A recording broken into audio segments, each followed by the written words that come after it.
My initial response to the PSA banner brief was that it looked like a really exciting challenge, and it looked like it would combine a lot of the things, both conceptually and practically, that interest me. I have an interest in New Zealand's national identity and culture, so how we choose to portray and package ourselves not only to foreigners but also to ourselves. And this is very much reflected in most of the work that I do, or most of the work that is self-generated, and I have several ranges of textile products and jewellery as well, and those themes come through in that work.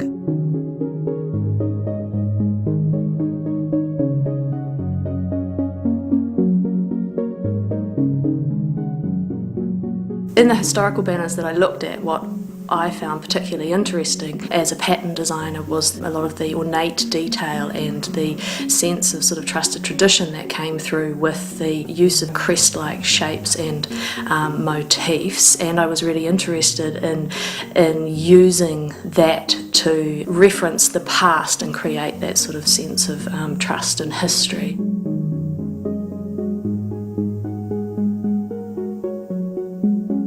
I wanted to do something that was bold and graphic and involved silhouettes, and I love working with leather because it has so many connotations with sort of being utilitarian and hard wearing and durable, but at the same time there is sort of a slightly luxurious element to it. And in terms of the backing cloth, I've chosen an outdoor awning fabric for its durability.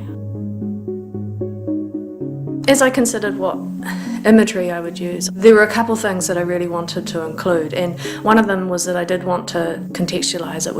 within New Zealand. So I introduced New Zealand flora and fauna, so you see the tui and the kiruru,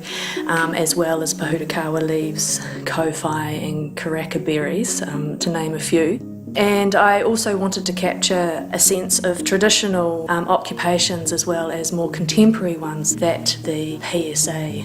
represents. Justice, transport, lands and survey, science and research and industrial development. There was a specific request to include a typewriter to acknowledge the history of, support staff.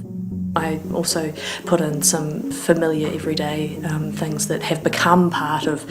most people's lives, like a USB plug and a Wi-Fi sign and things that sort of are very contemporary and represent the now. I work largely digitally, so I was working in Photoshop and Illustrator, and largely in Photoshop just to be able to manipulate things easily and draw in and place elements, and then because I was getting it laser cut, inevitably it needs to end up as a vector file so that it's all smooth paths that can then be traced by the laser.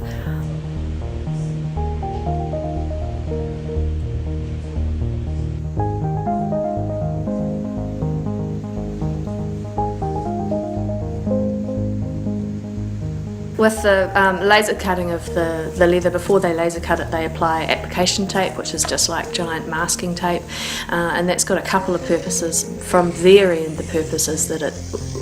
it stops the burn marks from spreading onto the surface of the leather, which obviously I'm wanting to keep it nice and white and not burnt, and from my point of view it makes it a lot easier when it comes to colouring the edges, because it masks out any of the white leather paint that might fall onto the surface, and making that process a lot easier. When I get the laser cut leather back, the sheets, I then need to remove the negative space, paint the edges of the leather, and then I need to carefully peel them off so as not to distort or stretch the leather too much.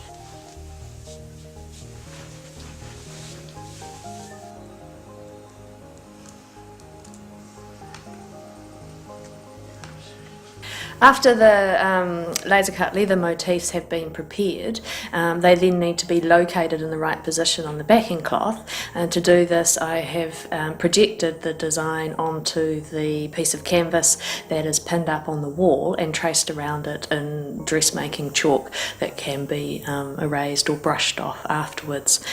With the smaller motifs I'm just locating them temporarily before I stitch with spray adhesive, and with the larger motifs I am going to use a more permanent adhesive to hold the sort of larger areas to make sure that it permanently holds to the cloth and there's no sort of bagging out. It was quite appealing to me that it was a union project. In a previous lifetime, before I formally trained as a textile designer, I worked in the Education Review Office where I belonged to the PSA, and when I taught at Massey for 8 years I belonged to the TEU, and my experience with unions has only ever been very positive. They've been very helpful and very supportive. I'm thrilled that my design has been chosen, to represent the PSA going forward, and my aims were that it would project a sense of solidarity, pride and identity, and that is certainly how I hope that it will be received.